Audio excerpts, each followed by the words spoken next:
تو اسی کو دو اور الفاظ جو ہمارے گھروں میں بہت کامنلی استعمال ہوتے ہیں، مسلمان گھرانوں میں بہت کامنلی دو الفاظ استعمال ہوتے ہیں، ہدایت اور توفیق. اللہ کی ہدایت، اللہ کی توفیق. تو اللہ تعالیٰ کی ہدایت کے بارے میں کیا بولتے ہیں اور توفیق کے بارے میں عام جملہ ہے، اللہ اگر میرے کو ہدایت دیے تو میں کر لوں گا بھائی، اللہ تعالیٰ میرے کو توفیق دیے تو میں کر لوں گا بھائی. تو علماء بہت کلیئر کر دیے، قرآن اور نبی کو ہدایت بنا کر بھیجے اللہ تعالیٰ، تو ہدایت مل گئی تیرے پاس. جو ہدایت کی تو بات کر رہا یا سوال کر رہا، ہدایت مل گئی تو میں کر لوں گا. تو اب ہدایت کیا تیرے ہاتھ میں آ کے تیرے کو پھول کا ہار پہنا کے دینا؟ ہدایت مل گئی. سورہ توبہ سورہ نمبر 9 آیت نمبر 33، سورہ فتح سورہ نمبر 48 آیت نمبر 28، سورہ صف سورہ نمبر 61 آیت نمبر 9، سورہ توبہ سورہ نمبر 9 آیت نمبر 33، سورہ فتح سورہ نمبر 48 آیت نمبر 28، سورہ صف سورہ نمبر 61 آیت نمبر 9.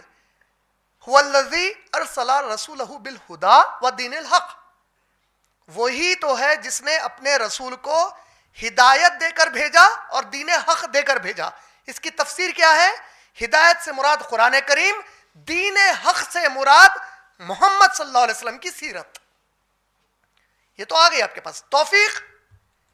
توفیق کا معنی ہوتا ہے یہ ہدایت پہ عمل کرنے کی صلاحیت. توفیق کا معنی اس ہدایت پر عمل کرنے کی صلاحیت. اب غور سے سنیے اس کو. مفسرین قرآن کہتے ہیں بندے کے سامنے قرآن بتائی گئی، حدیث بتائی گئی، دو چیزیں بتا دی گئی. بھائی یہ قرآن میں آیا، یہ حدیث میں آیا. جو پہلا اس کا ریاکشن ہے، جو دنیا نہیں جانتی اللہ جانتے دل میں کیا چل رہا اس کے، پہلا اس کا انسٹنٹ ریاکشن کیا ہے اس کے اوپر. ایک مسئلہ بتایا گیا، دیکھو بھائی نبی یہ بول رہے ہیں، دیکھو بھائی اللہ تعالیٰ یہ بول رہے ہیں. اس کے دل کی جو پہلی کیفیت ہے توفیق اسی کی بنیاد پہ ملتی. بولے میری پہلی کیفیت میں سوچا ایسا کرنا ہے کیا، اللہ تعالیٰ دوسری طرف توفیق دے دیتے اس کو، ختم. میری بات آنے کے بعد دوسری چیز سوچا انہیں، میرے نبی کی بات کے بعد سوچا بھی انہیں کہ یہ کروں یا نہ کروں. اس لیے جب قاری آج صبح میں آیت پڑھ رہے تھے سورہ نساء کی آیت نمبر 65 کیا تھی؟ آپ کے رب کی قسم ہے، اللہ خود کی قسم کھا رہے ہیں. آپ میں اللہ کی قسم کھانا خود کتنی بڑی بات ہو گئی، اب اللہ خود قسم کھا رہے ہیں. یہ ایمان والے ہو ہی نہیں سکتے بول رہے ہیں اللہ تعالیٰ. کوئی مسلمان پکا مسلمان نہیں ہو سکتا جب تک ہے میرے نبی آپ کے فیصلے کو آخری فیصلہ نہ مان لے. اور آخری فیصلہ زبردستی سے نہیں، تمہاری زبردستی نہیں چاہیے اللہ تعالیٰ کو. تم اللہ کے دین سے پلٹ گئے، میں اللہ کے دین سے پلٹ گیا، تو اللہ کی شان میں کوئی فرق نہیں آنے والا ہے. جب تک دل سے آپ کے فیصلے کو اپنا فیصلہ نہ مان لے، جب تک دل سے آپ کے فیصلے کو اپنا فیصلہ نہ مان لے، یہ ایمان والے نہیں ہو سکتے بولے اللہ تعالیٰ. سورہ احزاب کی آیت نمبر 36 پڑھے، سورہ احزاب سورہ نمبر 33 آیت نمبر 36. کیا بولے اللہ تعالیٰ اس میں؟ کسی بھی مسلمان مرد اور کسی بھی مسلمان عورت کو یہ ہرگز جائز نہیں ہے کہ جس بات پر اللہ اور نبی نے کوئی فیصلہ کر دیا اس کے بعد وہ کوئی اور چیز اس کے بارے میں سوچے. بولے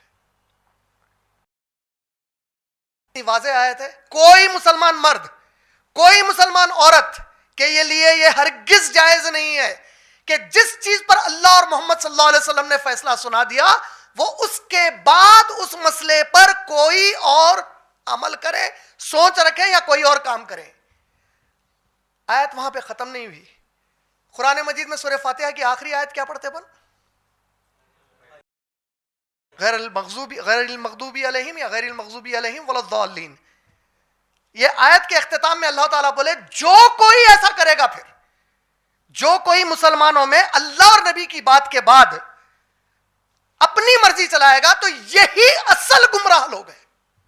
یہی وہ ہے جو گمراہ ہو گئے، یہی وہ ہے جس کے اوپر میرا غضب آئے گا. اس کے بعد یہ بھی کلیئر ہو جائیے. اب سورہ محمد صلی اللہ علیہ وسلم سورہ نمبر 47، یہ تو بہت آسانی سے یاد رہ سکتا آپ لوگوں کو. نبی صلی اللہ علیہ وسلم کے نام کا سورہ ہے، سورہ نمبر 47 محمد صلی اللہ علیہ وسلم کے نام سے سورہ ہے. آیت نمبر 8، 9 اور 10. جب میرے فرشتے ان کی روحوں کو قبض کر رہے ہوں گے، مسلمانوں کی بول رہے ہیں، کافروں کی نہیں. جب میرے فرشتے ان کی روحوں کو قبض کر رہے ہوں گے تو ان کے چہروں پہ اور ان کی پیٹھ پہ کوڑے مار مار کے نکالیں گے ان کی روح کو، اور ان سے کہیں گے کیا تم لوگ اللہ نے جو چیز نازل کی تھی اس میں کی کچھ باتوں سے کراہیت بھی کرتے تھے، ناپسند کرتے تھے؟ اتنی ہمت ہوئی تمہاری کہ اس میں کی بات چیزیں تم کو پسند نہیں آئے؟ غور کر لیجئے کہ اب جو کچھ بتایا جا رہا گڑ گڑا کے دل سے دعا کر لیجئے کہ اللہ ہم کو ان گمراہوں میں سے نہ بنائیے، نہ ان میں سے بنائیے جس پر آپ کا غضب ہے۔